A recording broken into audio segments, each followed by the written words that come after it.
The sound came just after midnight, a long, mournful howl that echoed through the pine trees and rattled the windows of Sarah Mitchell's cabin. She had been lying awake anyway, staring at the wooden beams of her ceiling, wondering when the photographs she took tomorrow would start to matter again. It had been 3 years since her husband died, 2 years since her youngest daughter left for college, and 6 months since Sarah had taken a single photograph she actually cared about. The editors at National Geographic still called, still offered assignments, but Sarah kept saying no. She could not explain why. She could not tell them that every time she looked through a camera lens now, all she saw was emptiness. The howl came again, closer this time, and Sarah sat up in bed.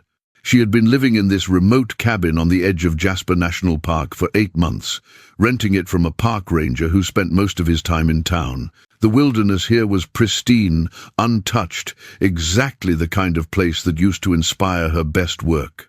Black bears wandered through her yard, elk grazed near the creek behind the cabin, and on clear nights she could hear coyotes singing to each other across the valley. But wolves were different. Wolves were rare in this area, pushed further north by human encroachment and hunting pressure. Sarah had been hoping to photograph them for years, but in all her time here she had only seen tracks, never the animals themselves.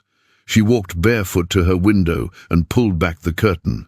The moon was nearly full, casting silver light across the clearing in front of her cabin, and there, sitting at the edge of her porch, was a wolf pup. Sarah's breath caught. The pup could not have been more than 3 months old, still gangly and awkward, with oversized paws and ears too big for his narrow face.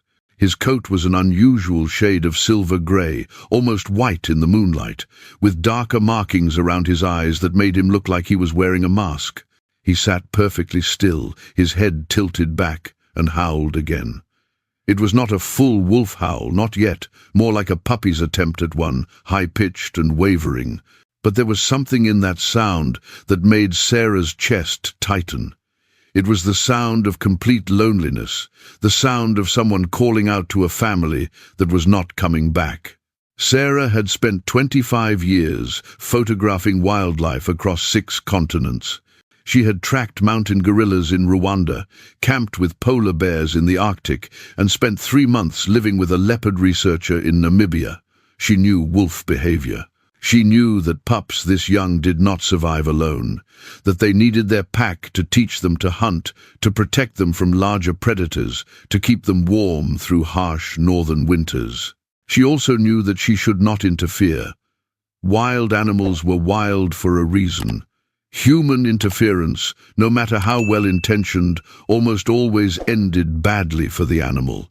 Sarah had given this exact lecture to countless tourists over the years, had written articles about the importance of keeping wildlife wild, had criticized people who tried to rescue animals that were better left to nature's harsh but necessary laws. But she opened the door anyway. The cold November air hit her like a physical force, and Sarah wrapped her flannel robe tighter around herself. The pup's head snapped toward the sound of the door opening, his ears flattening against his skull. For a moment they simply stared at each other, woman and wolf, both trying to figure out what the other was going to do. Up close, Sarah could see he was in bad shape. His ribs showed through his coat, his eyes were slightly sunken, and there was a fresh scratch across his muzzle, probably from trying to scavenge food or defend himself from something bigger. He was shivering, whether from cold or fear or both, Sarah could not tell. "Where is your pack?" Sarah whispered, though she already suspected the answer. Wolf packs sometimes abandoned the smallest, weakest pup in a litter, especially when food was scarce and winter was coming. It was brutal but necessary for the survival of the pack. This little one had probably been left behind weeks ago and had somehow managed to survive on his own, but he was running out of time. Sarah knew she should call the park rangers, report a lone wolf pup, let the proper authorities handle it. But she also knew what would happen. They would try to capture him, take him to a wildlife rehabilitation center hours away, and the stress of capture and confinement would likely kill a pup this young and traumatized. Or they would leave him here to die naturally, which was what nature intended, but which Sarah suddenly found she could not accept. She went back inside and returned with a bowl of water and some raw chicken from her refrigerator. It was not proper wolf food, but it was better than nothing. Sarah set both bowls on the porch about 10 feet from the door and backed away slowly. The pup did not move. He just watched her with those eerily pale eyes, weighing his options. Sarah went back inside, left the door cracked slightly, and watched from her window. After what felt like an eternity, the pup stood up on shaky legs and approached the water. He drank for a long time, desperately, and Sarah realized he had probably been dehydrated for days. Then he approached the chicken more cautiously, sniffing it carefully before taking a small piece. Then another. Then he ate everything in the bowl. When he finished, he sat back down in the exact same spot and looked at Sarah's door. Those pale eyes seemed to bore right through the window, right through her, as if he could see something she could not see herself. Then he howled one more time, a lonely sound that seemed to contain every abandoned creature's question. "Will you help me?" Sarah felt tears sliding down her face, and she was not even sure why. Maybe it was because she recognized that feeling, that desperate need to be needed by someone, anyone. Since her husband died and her daughters left, Sarah had felt like she was just taking up space in the world, not contributing, not creating, not connecting, just existing. And this wolf pup, this tiny abandoned creature, was looking at her like she was the only thing standing between him and death. Sarah went back to bed but did not sleep. At dawn, when she woke, the pup was gone. She found the empty bowls on her porch and fresh tracks leading back into the forest. Sarah told herself that was good, that he had moved on, that nature would take its course. She spent the day trying to work, downloading old photographs from her camera, organizing files, answering emails she had been ignoring for weeks. But her mind kept drifting back to those pale eyes, that lonely howl. That night, she lay in bed listening for sounds that did not come. The cabin was silent except for the wind in the pines and the occasional crack of a tree branch heavy with frost. Then, just after midnight, she heard it again, that same high-pitched howl, that same desperate call. Sarah threw off her blankets and ran to the window. The pup was back, sitting in the exact same spot on her porch, looking at her door like he had never left. She went outside with more food and water, and again he waited until she retreated before approaching. This time, when he finished eating, he curled up on her porch mat and went to sleep.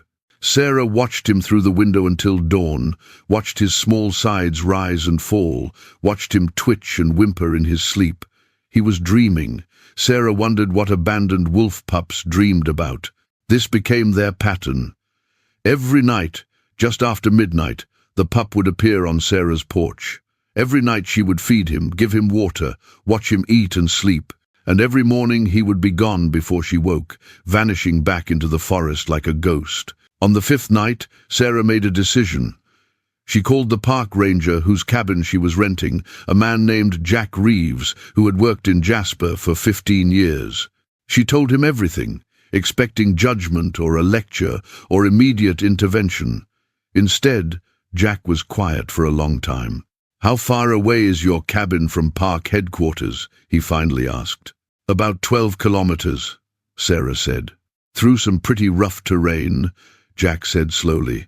"Dense forest, rocky outcrops, at least 2 creek crossings. And there are grizzlies in that area, still active before hibernation. Also a couple of adult male wolves whose territory includes your section. A pup that's small, alone, should not be able to navigate that distance without getting killed. But he is doing it," Sarah said. "Every night, every night." Jack exhaled loudly. "That is not normal behavior, Sarah. Wolves are pack animals. Even abandoned pups usually try to join a coyote pack or follow humans in populated areas. They do not trek 12 kilometers through dangerous territory to sit on one specific porch. It does not make sense." "I know," Sarah said quietly. "What do you want me to do?" "I do not know," Sarah admitted. "What are my options?" "Officially, I should come out there and capture him, take him to the wildlife rehab center in Calgary. They have experience with wolf pups." But Jack paused. "But that is a 5-hour drive, Sarah."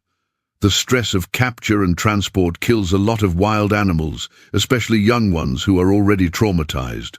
And honestly, if he is doing this well on his own, if he is navigating that distance every night and still surviving, he might be tougher than we think. So what do you suggest? Jack was quiet again, and Sarah could almost hear him thinking through all the protocols, all the rules, all the reasons this was a terrible idea. I suggest you do not call me again unless something changes, he finally said. I suggest you make sure none of the other rangers find out about this. And I suggest that if you are going to keep feeding him, you do it right. Wolves are not dogs, Sarah. They never fully trust humans, and they should not. You need to maintain distance, establish boundaries, and prepare yourself for the fact that this probably will not end well for either of you. I understand, Sarah said. Do you? Because I know your history, Sarah. I know you are out here trying to deal with loss. I know you have not been yourself since your husband died, and I am worried you are projecting something onto this animal that he cannot give you. Maybe I am, Sarah said, but he keeps coming back, Jack. Every night, he walks 12 kilometers through grizzly territory just to sit on my porch. I do not know what that means, but I cannot ignore it. Jack sighed heavily. All right, I will check in on you in a week. But Sarah, you need to be careful.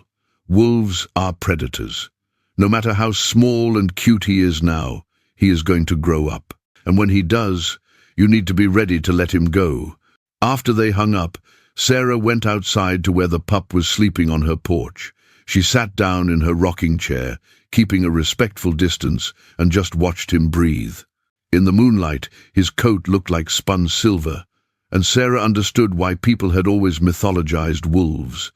There was something otherworldly about them, something that felt both ancient and eternally present. The pup opened one eye, looked at her, then closed it again, and went back to sleep.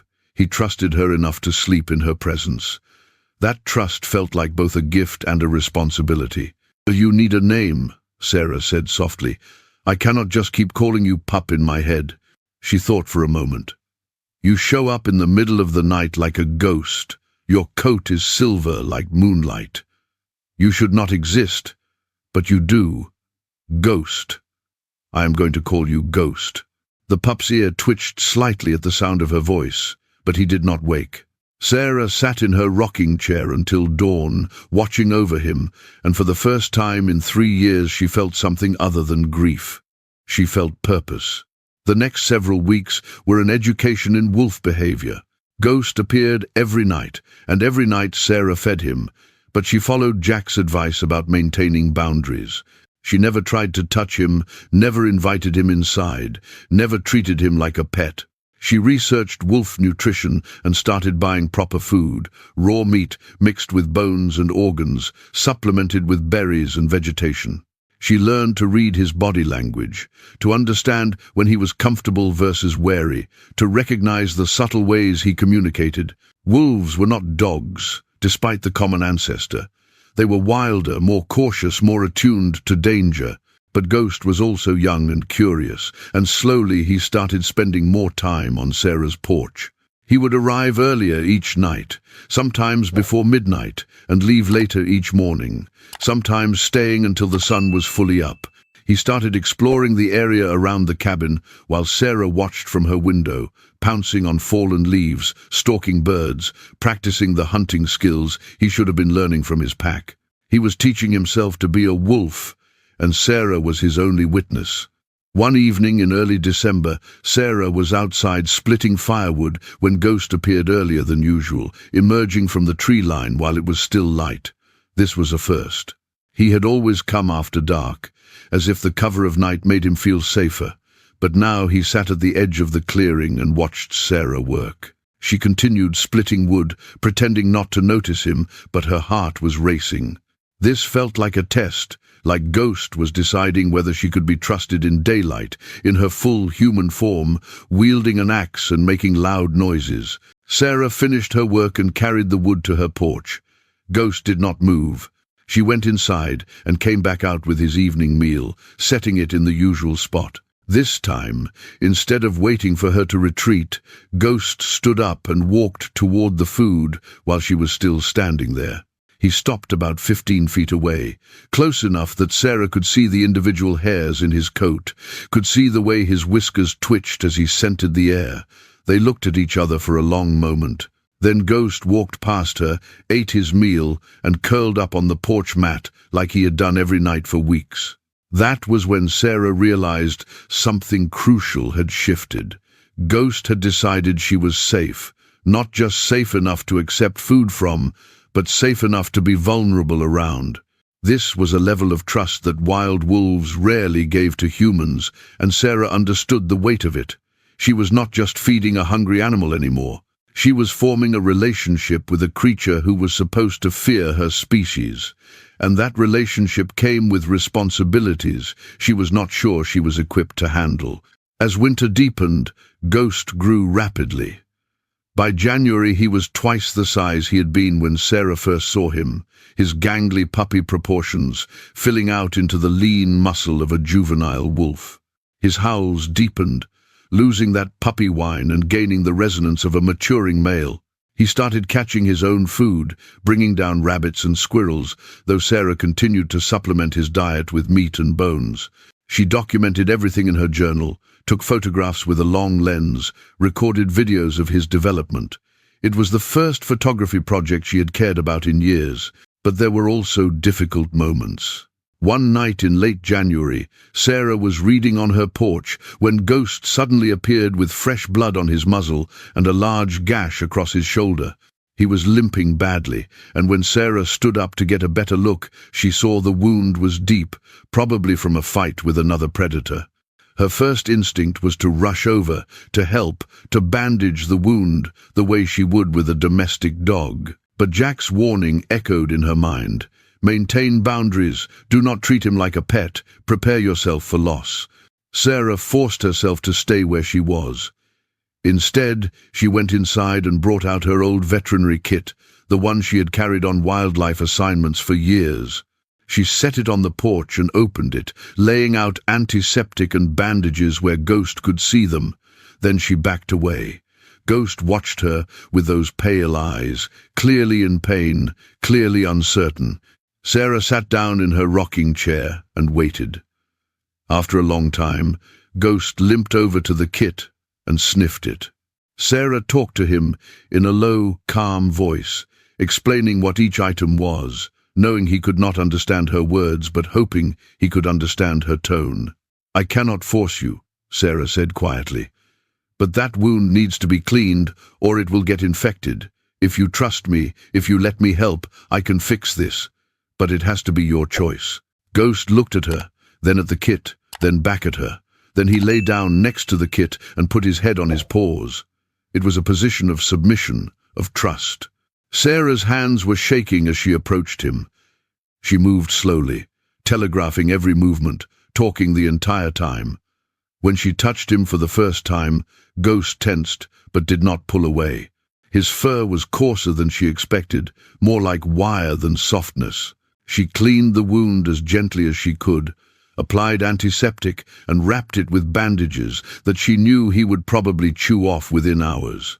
The whole time, Ghost lay perfectly still, his breathing rapid but controlled. When she finished, Sarah backed away. Ghost stood up, looked at her one more time, then walked off the porch and disappeared into the darkness. For 3 nights, Ghost did not return. Sarah barely slept, convinced that she had pushed too far, that her touch had broken whatever fragile trust they had built. She imagined him dying alone in the forest, infections spreading through his body because she had overstepped boundaries she should have respected. But on the 4th night, just after midnight, she heard a familiar sound. Ghost was back. The bandages were gone, but the wound was healing cleanly. He sat on the porch and looked at Sarah as if nothing had happened, and she understood that this was how it would be. Ghost would allow her into his life on his terms, in his time, but he would never fully be hers. Winter gave way to spring, and with spring came new challenges. Ghost was nearly full-grown now, close to 70 pounds of lean muscle and instinct. He was spending less time at Sarah's cabin and more time in the forest, sometimes disappearing for days before returning. Sarah knew what was happening. Ghost was exploring his territory, testing his boundaries, searching for something she could not give him. He was searching for other wolves. One morning in early April, Sarah woke to find Ghost sitting on her porch with another wolf. This one was older, larger, with darker fur and scars across his muzzle.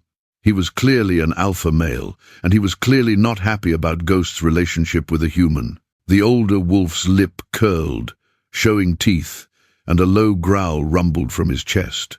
Ghost positioned himself between the alpha and Sarah's door, his head lowered, his tail tucked. He was showing submission, but also protection. He was telling the alpha that Sarah was under his protection. Sarah's heart hammered in her chest. She knew she should go inside, should remove herself from this situation, but she could not make herself move. The alpha wolf stared at her with eyes that held no recognition, no curiosity, only wariness. Humans were enemies to him, competitors, threats. The tension stretched out for what felt like hours, but was probably only minutes. Finally, the alpha turned and trotted back into the forest. Ghost watched him go, then looked back at Sarah.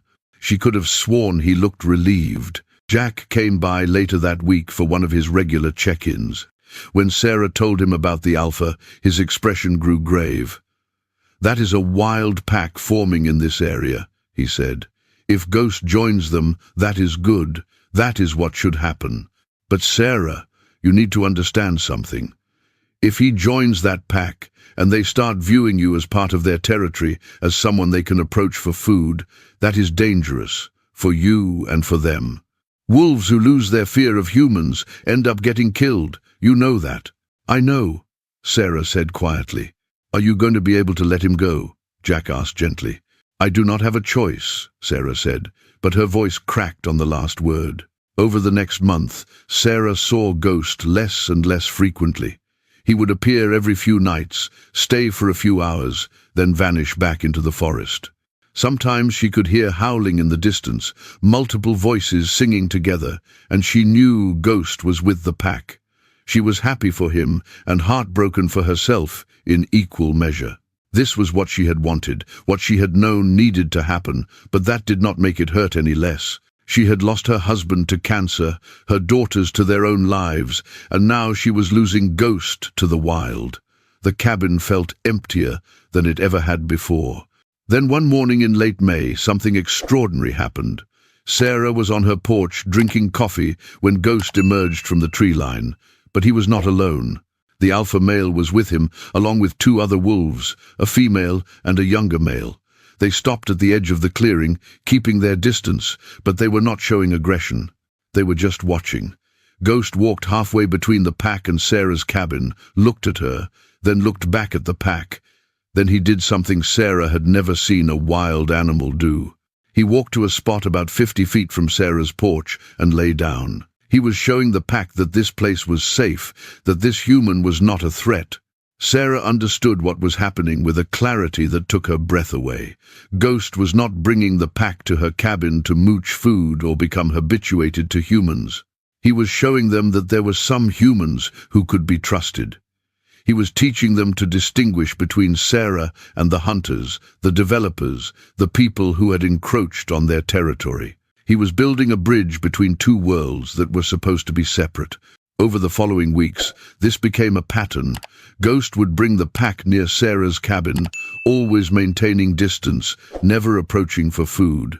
Sarah would sit on her porch and simply observe, documenting everything with her camera. She was getting photographs that no wildlife photographer had ever gotten, intimate shots of a wild wolf pack in their natural behavior, unafraid but not habituated. The female wolf had pups that summer, and Ghost became an uncle, helping to protect and teach the young ones. Sarah watched through her telephoto lens as Ghost played with the pups, as he showed them how to hunt, as he howled with the pack under the full moon. Her photographs started to matter again. Sarah sent a selection to her editor at National Geographic with a brief explanation of how she had obtained them. The response was immediate and overwhelming. They wanted a full feature, wanted Sarah to write about her experience, wanted to send a film crew to document the relationship between the pack and the solitary photographer. But Sarah said no. This was not about fame or publication or proving she still had talent. This was about honoring the trust that Ghost had placed in her, about protecting the pack from human intrusion, about keeping this one small corner of wilderness wild. Instead, Sarah worked with Jack and the Park Service to quietly monitor the pack, to ensure hunters knew to avoid this area, to protect the territory from development. She became an unofficial guardian of Ghost's family, using her skills and resources to help them survive without ever interfering directly in their lives. It was a new kind of purpose, one that asked nothing for herself and gave everything to creatures who would never thank her, who would never even fully understand what she was doing for them. On the 2-year anniversary of the night Ghost first appeared on her porch, Sarah woke to find the entire pack sitting in a semicircle around her cabin. 8 wolves in total now, including 4 young pups from this year's litter. Ghost sat in the center, his silver coat gleaming in the early morning light. He was magnificent, every inch a wild wolf, powerful and free. He looked at Sarah one last time, and in that look she saw everything they had shared, all the midnight howls and quiet mornings, all the trust built and boundaries respected. Then he threw back his head and howled, and the entire pack joined him, their voices rising together in a song older than human memory.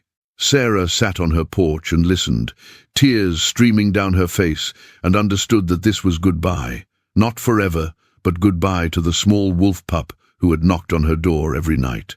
Ghost had a family now, a purpose, a place in the wild order of things. He did not need her anymore.